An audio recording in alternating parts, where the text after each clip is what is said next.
So, hey guys, let's understand the market failure concept. So market failure जो situation है वो कौन सी स्थिति में मार्केट फेलियर होता है, let's understand that. So when products and services are distributed inefficiently at that time market failure occur. मतलब जहाँ पे प्रोडक्ट्स एंड सर्विसेज डिस्ट्रीब्यूटेड होता है इनएफिशिएंटली. इकोनॉमी में क्या होता है, जो भी रिसोर्सेज है हम उसको चाहते हैं कि ऑप्टिमाइज़ करें, मतलब ऑप्टिमाइजली यूज्ड करें रिसोर्सेज को, so that we can get the maximum benefit. Optimum means fully उसको यूटिलाइज करना. ठीक है. सो यहाँ पे क्या हो गया that when products and services are distributed inefficiently. अगर कोई भी चीज़ को जो प्रोडक्ट्स है एंड जो सर्विसेज जो रिसोर्सेज है अगर उसको हम इनएफिशिएंटली यूज़ करेंगे तो वहाँ पे मार्केट फेलियर होगा. ठीक है. तो मेन चीज़ ये है कि इकोनॉमी में जो चीज़ सही है अगर वो कोई भी सिचुएशन में लागू नहीं हो पा रही है eight that time market failure occurs. Economy में हम जैसे चाहते हैं कि सारे रिसोर्सेज जो हैं लिमिटेड रिसोर्सेज से हम मैक्सिमाइज़ कर पाएँ आउटपुट को, और हम चाहते हैं कि जैसे कि एफिशिएंटली हम सारे गुड्स को यूज़ कर पाएँ. ठीक है. तो एट दैट टाइम अगर वो चीज़ नहीं होती है देन मार्केट फेलियर ऑकर होता है. ठीक है. देन अगर products and services distributed inefficiently resulting lack of equilibrium. तो इक्विलिब्रियम का क्या होगा, मतलब वहाँ पे इक्विलिब्रियम नहीं होगा. तो हम चाहते हैं कि इतना अगर हमारा डिमांड है तो इतना हमारा सप्लाई हो, तो यहाँ पे हमारी इक्विलिब्रियम हो गई. लेकिन अगर डिमांड एंड सप्लाई जो है हमारी वो अगर इनएफिशिएंटली प्रोडक्शन हो रहा है तो हमारी जो इक्विलिब्रियम वो नहीं हो पाएगी. तो at that time there would be the case of market failure. So इसको हमने लिखा है ऐसे कि when law of demand and law of supply is not equal. Demand कुछ है बट लॉ ऑफ सप्लाई कुछ और है, then at that time there would be market failure exist. And that is what are the causes of market failure. So कौन सी सारी situations होती है जहाँ पे market failure occur होती है, मतलब what are the causes of market failure. There is lack of information which we also call that asymmetric information. जहाँ पे asymmetric information होती है मीन मोर और less information, more information with the seller and lesser information with the buyer. So at that time market failure occurs. ठीक है. क्योंकि यहाँ पे जैसे कि मतलब जनरली होनी क्या चाहिए, जैसे कि सेलर अगर 500 रुपीज़ में सेल कर रहा है तो बायर को भी पता होनी चाहिए कि अच्छा 500 रुपीज़ की चीज़ है और मैं भी इतने में ही ले रही हूँ. ठीक है. लेकिन ये 500 की चीज़ है लेकिन ये सेल कर रहा है 700 में, तो 200 रुपये तो इसका लॉस हो गया ना बायर का. तो यहाँ पे जो लैक ऑफ इन्फॉर्मेशन की चीज़ होती है ये क्रिएट करती है मार्केट फेलियर. ठीक है. तो ये हो गई हमारी lack of information which is are asymmetric information. Then market control. Market को जो अगर हम कंट्रोल करना चाहें, मतलब कंट्रोल करना चाहें जैसे कि डिमांड और सप्लाई को हम बराबर करके इक्विलिब्रियम कोशिश करना चाहें, लेकिन वो होता नहीं है. ठीक है. तो due to some situation, so at that time that creates market failure. And then is public goods. So public goods how it causes market failure. that for public goods क्या होता है, there are people who use it for free. और जहाँ पे free goods होती है वहाँ पे उसकी वैल्यू नहीं होती है. ठीक है. तो लोग क्या करते हैं, जैसे फ्री गुड्स हो गई तो लोग उसकी जो मतलब जो प्रोडक्ट्स है उसको सही से नहीं यूज़ कर पाएंगे. जैसे कि गवर्नमेंट की हॉस्पिटल हो गई या फिर गवर्नमेंट स्कूल हो गई, तो उसकी जो चीज़ें होंगी उसको सही से लोग यूज़ नहीं करते हैं. So at that time also market failure causes. Okay. Then there is externality. Externality is when there is the third party. तो फर्स्ट पार्टी और सेकंड पार्टी कौन है, first party is the seller and the second party is the buyer. तो अगर इन दोनों में कोई भी ट्रांजैक्शन होती है and the third party is getting affected due to that, then market failure exist करेगा. Let's say first is the seller and second is the buyer.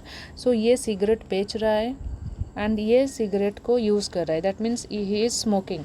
तो एक बेच रहा है और एक ख़रीद रहा है, और उस धुएं से जो इंसान परेशान हो रहा है, जो थर्ड पार्टी परेशान हो रहा है, सो दैट इज़ आवर मतलब in this moment there is market failure is occurring, because ये इन दोनों के ट्रेड ऑफ में जो third person is getting involve और जो third person getting suffered, that is the causes of the market failure.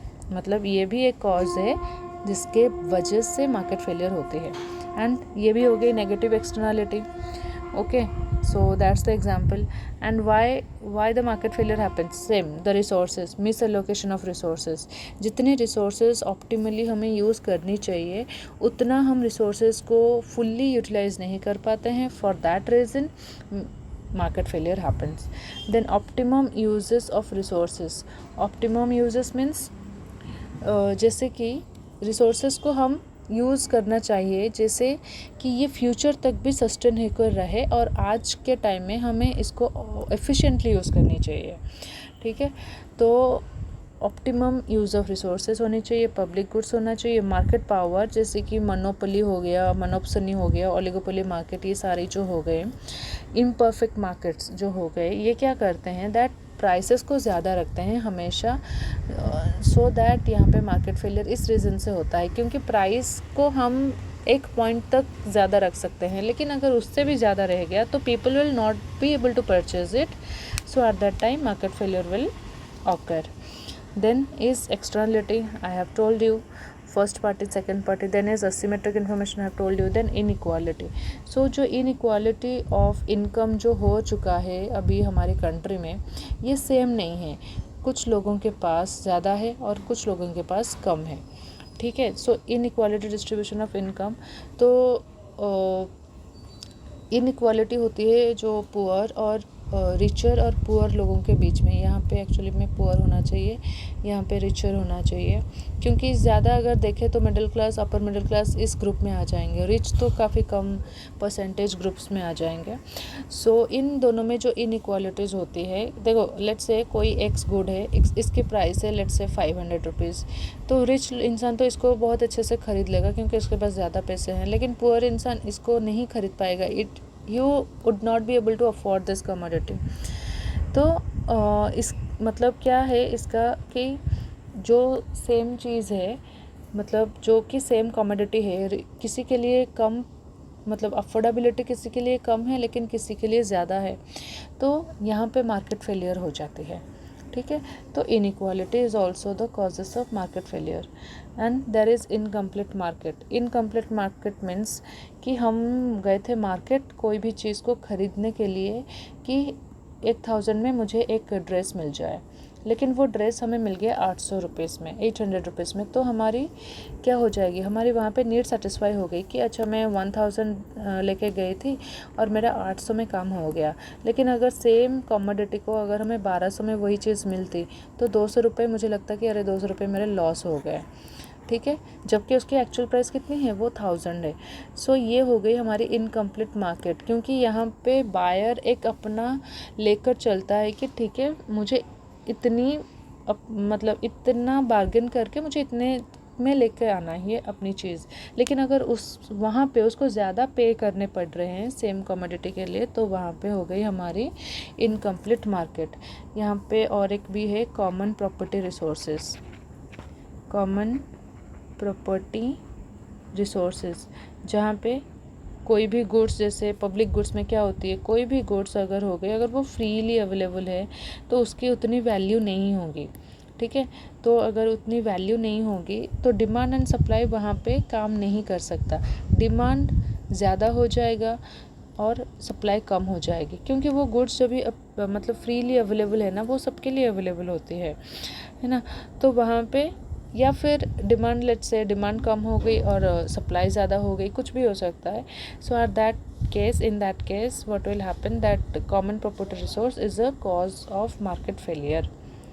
Okay, let's say अगर example ले कि एक पॉन्ड है. ठीक है, एक क्या बोलते हैं, एक पॉन्ड है, तो पॉन्ड में सारे फिशेस हैं, फिशेस, हाँ, तो ये फिशेस है, तो फिशेस आर लिमिटेड, राइट। लेकिन यहाँ पे जो लेने वाले लोग हैं, डिमांड तो बहुत है ना लोगों की, क्योंकि ये जो पॉन्ड है ये तो सबका है, लेकिन फिशेस आर लिमिटेड, तो ये डिमांड और सप्लाई को मीट नहीं कर पा रहा है। तो इसलिए यहाँ पे कॉमन प्रॉपर्टी रिसोर्सेज में क्या हो जाएगी, यहाँ पे मार्केट फेलियर हो जाएगी। So next is merit goods.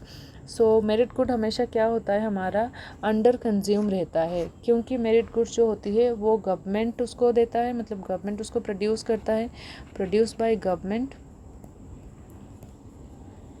In low cost और may be at zero cost. कभी कभी वो ज़ीरो कॉस्ट भी होता है और कभी कभी वो लेस कॉस्ट होता है, जैसे कि गवर्नमेंट स्कूल हो गया, ठीक है। तो यहाँ पे क्या होता है, private school in comparison to private school, government school they take less fees, right. So यहाँ पे तो इसीलिए क्या होता है ना, गवर्नमेंट स्कूल में कम बच्चे पढ़ते हैं, ज़्यादातर प्राइवेट स्कूल में चले जाते हैं।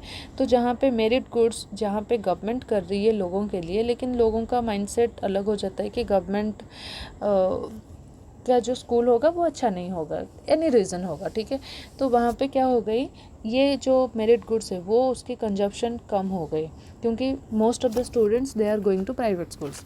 सो यहाँ पे क्या हो गया, that under consumption of the merit goods. Under consumption जैसे हो गई कि गवर्नमेंट स्कूल से ज़्यादा स्टूडेंट जा रहे हैं प्राइवेट में पढ़ने के लिए, ठीक है। सो अंडर कंज्यूम हो गई और वो फ्री ऑफ कॉस्ट हो गई, ठीक है।